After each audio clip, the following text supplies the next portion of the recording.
The call came at 9:17 a.m. I remember the time because I checked it 3 times, hoping the numbers would change and undo what I was about to hear.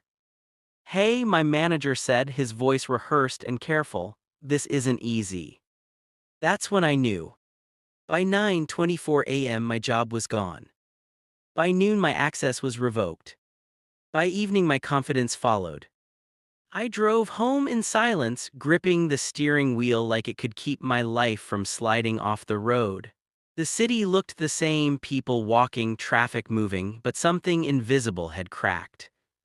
I had done everything right, or so I thought. Good performance reviews, extra hours, loyalty, sacrifice. None of it mattered. That night I sat alone in my apartment, staring at a blank wall, realizing something terrifying. I wasn't just unemployed. I was exposed. Losing a job hurts. But what came next hurt worse. The savings account started shrinking. The kind of shrinking that makes you calculate grocery items in your head. The kind that turns nights into long negotiations with sleep. Friends stopped calling as much, conversations felt awkward, everyone had advice. Maybe take something temporary. Have you thought about switching fields? At least you had a good run. A good run. As if my ambition had expired. Then came the identity loss. I wasn't me anymore, I was between things, figuring it out, exploring options. Every morning I woke up with a pit in my chest. Every night I questioned every decision I had ever made. And then, as if life wanted to test how much more I could carry, I lost my apartment. Rent didn't care about effort or potential, it only cared about numbers. Within a month, I had lost my job, my routine, my sense of direction, and my place in the world. All I had left fit into 2 suitcases. And one skill. The skill wasn't impressive. It wasn't flashy. It wasn't something you bragged about at parties. It was something I had learned quietly years ago, almost by accident. Late nights, tutorials, trial and error, no applause.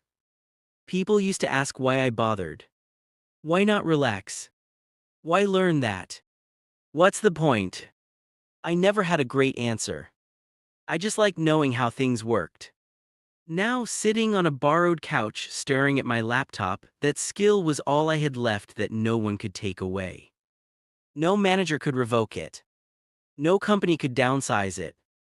No recession could delete it. So I did the only thing I could do. I used it. Rock bottom isn't loud. It's quiet.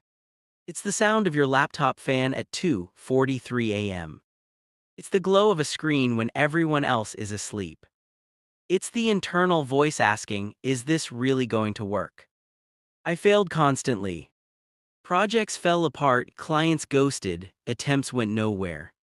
But something strange happened. Each failure taught me something.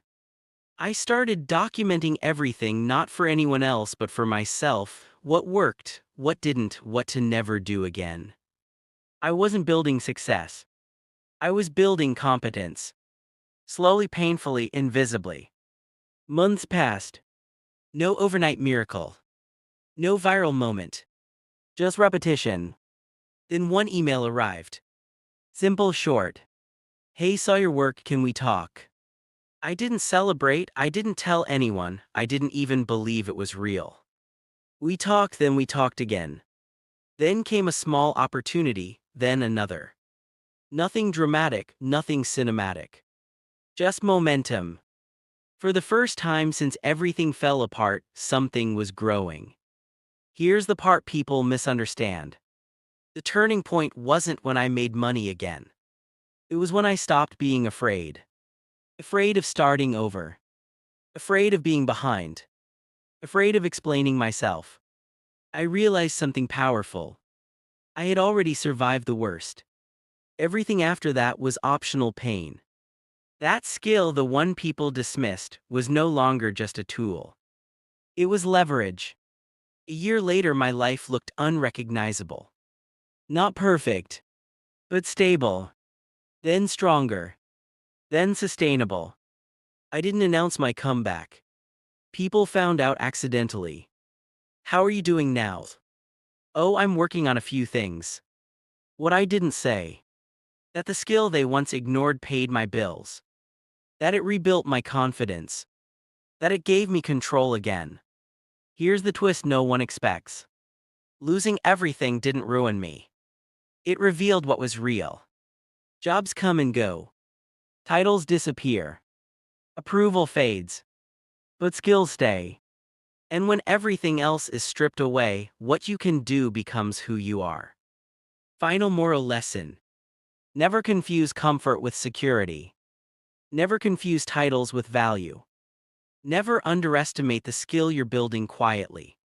Because when everything else falls apart, that skill might be the only thing standing between you and starting over. And sometimes, that's all you need.